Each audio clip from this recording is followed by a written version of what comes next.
Olá! Bom, 2025 chegou ao fim e agora é aquele momento de a gente olhar juntos o desempenho dos nossos planos. Foi um ano, né, cheio de desafios na economia, mas olha, também de conquistas bem importantes. Então, vamos entender direitinho como nós navegamos por esse cenário todo. Então, para a gente entender bem os resultados, o primeiro passo é sempre olhar para o contexto, né? Como é que estava o cenário econômico neste fechamento de 2025? Vamos começar olhando lá para fora. No cenário internacional, o grande foco, a grande expectativa, estava em cima das decisões sobre as taxas de juros, principalmente lá nos Estados Unidos. Olha só, o Banco Central norte-americano fez o terceiro corte de juros do ano. E o interessante é que essa decisão veio mesmo com o mercado ainda um pouco preocupado com a inflação por lá, sabe? Isso porque a economia e o nível de emprego continuavam bem fortes. Ok, e aí vem a pergunta: como é que os investidores, de modo geral, reagiram a esse cenário de fim de ano? Dezembro é aquele mês clássico de botar o lucro no bolso. Depois de um ano de bons ganhos, é natural que muitos investidores queiram garantir esses resultados. Então eles diminuem um pouco a exposição ao risco e procuram ativos mais seguros, os chamados ativos defensivos.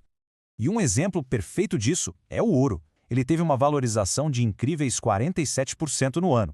Isso mostra direitinho essa busca do investidor por mais proteção. Agora vamos trazer essa conversa aqui para o Brasil e ver como essa tendência mundial se refletiu por aqui. Seguindo aquele movimento de cautela que a gente falou, em dezembro os investidores estrangeiros tiraram 1,6 bilhões de reais da nossa bolsa. Mas, e aqui está o ponto principal, a gente precisa olhar a foto completa do ano. E no ano, a entrada de capital de fora foi de quase 27 bilhões de reais. Isso foi, sem dúvida, um fator super importante para o Ibovespa ter chegado a um retorno de 34%. E olha, quando o ano parecia que ia terminar mais tranquilo, tivemos os primeiros ruídos políticos já pensando em 2026. Alguns anúncios sobre a corrida presidencial acabaram causando uma queda pontual na bolsa, mas o mercado, no geral, entende que isso faz parte do jogo político, principalmente quando pensamos no longo prazo. Enquanto isso, aqui no Brasil, nosso Banco Central manteve a taxa de juros, a Selic, em 15% ao ano. Foi uma decisão firme, né? O objetivo era bem claro: garantir o controle da inflação. Como é que todo esse cenário, tanto lá de fora quanto aqui de dentro, impactou os nossos planos na prática? Em 2025, os nossos planos tiveram uma rentabilidade superior a 12%. Foi um desempenho bem sólido, fruto de uma gestão sempre atenta que soube aproveitar as boas oportunidades que o mercado ofereceu. O patrimônio dos participantes cresceu 8%. É esse número que mostra o aumento de verdade no poder de compra. E como é que nós chegamos nesse resultado? Foi a combinação da nossa estratégia. De um lado, a renda fixa trouxe aquela estabilidade, sabe? Retornos consistentes, criando uma base bem segura.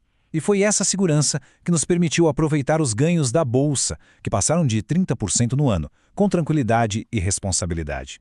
Olha, esses resultados não são por acaso, viu? Eles são fruto de uma filosofia de investimento que seguimos à risca, muito clara, consistente e sempre focada no longo prazo. A nossa forma de alocar os recursos se apoia em 3 pilares que são fundamentais. Primeiro, a segurança do patrimônio. Segundo, o equilíbrio, a diversificação entre os diferentes tipos de investimento. E terceiro, a consistência nas decisões. Evitamos tomar atitudes bruscas por causa do barulho do mercado no curto prazo. E agora, para a gente ir fechando, queria reforçar o que é a base de todo o nosso trabalho: o nosso compromisso com o futuro de cada participante. O nosso objetivo é exatamente este: navegar pelas águas às vezes turbulentas do mercado, aproveitando as oportunidades para garantir um futuro tranquilo e um crescimento que seja sustentável. E a transparência é parte fundamental desse compromisso. Por isso, convidamos todo mundo a continuar acompanhando os resultados de perto, lá nos nossos canais. E eu deixo aqui uma reflexão final. Como é que uma visão estratégica, consistente, de longo prazo, consegue transformar todo esse ruído do mercado, as notícias do dia a dia, numa base sólida para as conquistas lá do futuro? Fica aí para a gente pensar. Agradeço muito a companhia e a gente se vê na nossa próxima análise. Até lá!